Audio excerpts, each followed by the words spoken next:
मेरी तरह ही ज्यादातर लड़कियां प्यार में हिंसा और जबरदस्ती की शिकार होती हैं।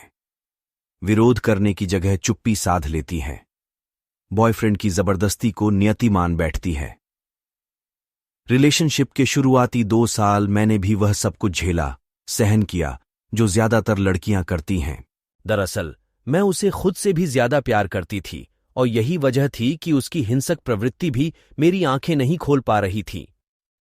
बात बात पर उसका गुस्सा हो जाना, एकदम से हाथ उठा देना और जबरदस्ती शारीरिक संबंध बनाना व मेरे गुस्सा होने पर हर चीज का सरलीकरण कर देना।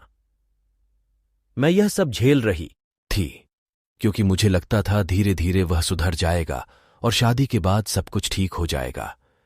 लेकिन यह मेरी भूल थी और अपने ऊपर होने वाली ज्यादती के लिए मैं खुद जिम्मेदार थी। हमारे रिश्ते की शुरुआत चंडीगढ़ से हुई।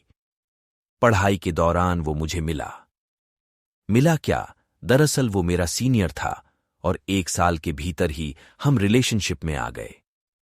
खूब बातें होने लगीं। मैं जब भी बीमार पड़ती सबसे ज्यादा परवाह वो ही करता।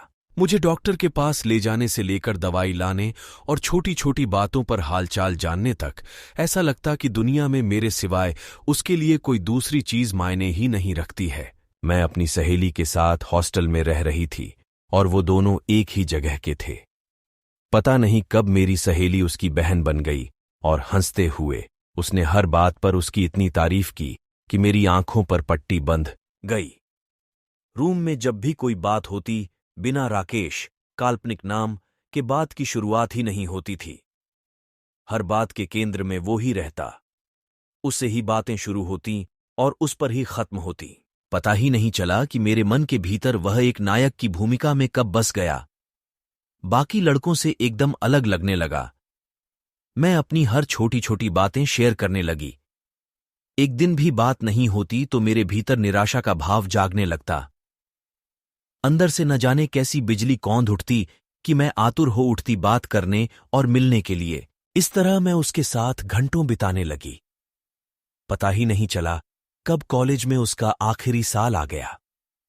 अभी आपके सामने उसकी बात कर रही हूं तो एक क्रूर गुंडे की तरह उसका चेहरा मेरे आंखों के आगे उभर आ रहा है, जबकि उस वक्त ये ही वही चेहरा था जो मुझे बाकी सभी चेहरों से एकदम अलग और मासूम लगता था।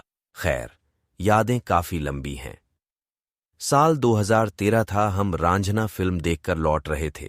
कोमल, बदला नाम भी साथ थी। हम हॉस्टल न जाकर सीधे उसके कमरे पर चले गए। ये कोमल का ही प्लान था और मुझे भी कोई आपत्ति नहीं थी। खाना बाहर से ही पैक कराकर लाए थे। ड्रिंक, खूब बातचीत और खाना खाने के बाद कोमल दूसरे कमरे में सोने चली गई।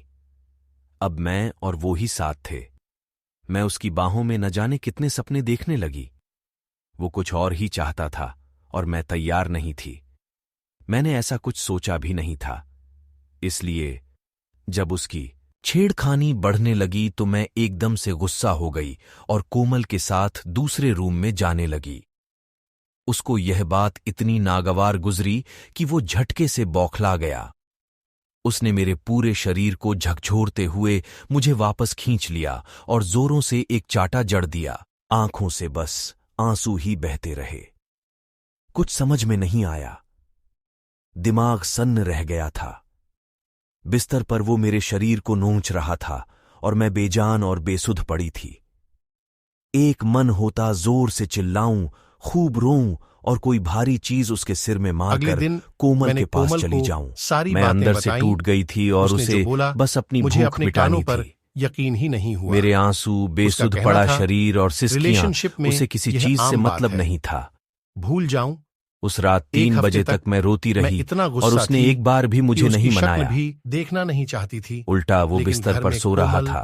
फोन और मैसेज में उसका भोलापन, माफी के मैसेज और बार बार फोन।